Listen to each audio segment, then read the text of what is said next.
बालीगुड़ा निर्वाचन मंडलीर बालीगुड़ा ब्लॉक स्थित रेबिंगियाठारे बिजु जनता दलर कर्मी सम्मिलन अनुष्ठित होईछि। कंधमाल जिलार बालीगुड़ा निर्वाचन मंडली संयोजक निर्देश प्रकार आज रेबिंगिया अंचलर 15 नंबर जोन रे बीजेडी दलर कर्मी सम्मिलन अनुष्ठित होईछि।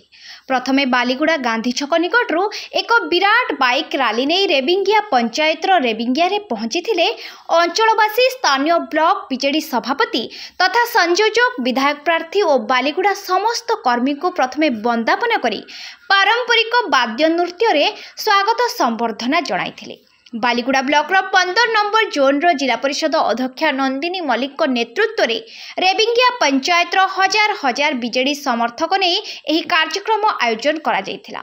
स्थानीय निर्वाचन मंडलीर संयोजक राज्य सरकार को समस्त योजना संपर्क में जनसाधारण को अवगत कराइबा सहित आगामी निर्वाचन में 2 जन प्रार्थी निमंते प्रचार करिबा परे विधायक प्रार्थी चक्रमणि कहर और सांसद प्रार्थी डॉक्टर अच्युत सामंत भोट निवेदन करथिले।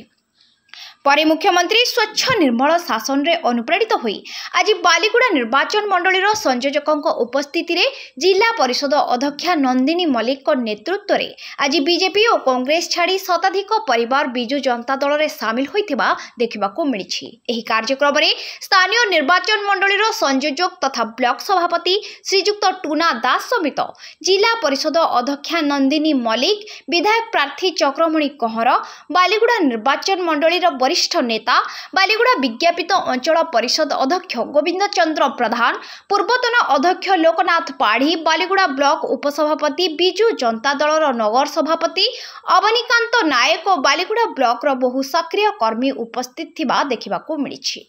उपस्थित अतिथि माने दलीय प्रार्थी निमंते प्रचार करने सहित भोट भिक्षा करथिले।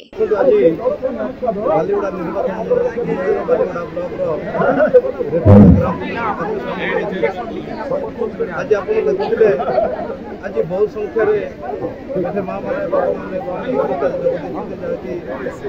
बालीगुड़ा निर्वाचन समस्त माननीय मुख्यमंत्री नवीन पट्टनायक भल पाइबा आज आम समस्त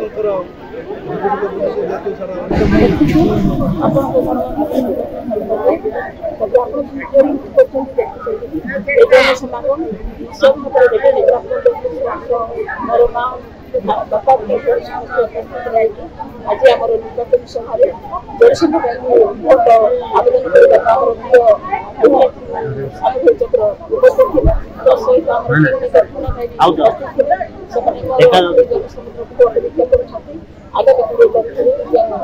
निर्वाचन सभा निर्वाचन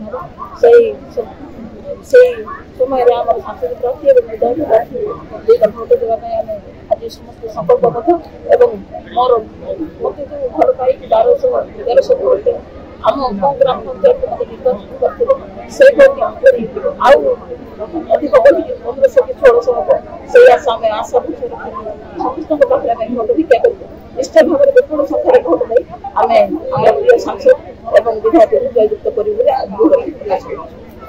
बालीगुड़ा ज्योति प्रकाश सामंत रिपोर्ट फोकस प्लस।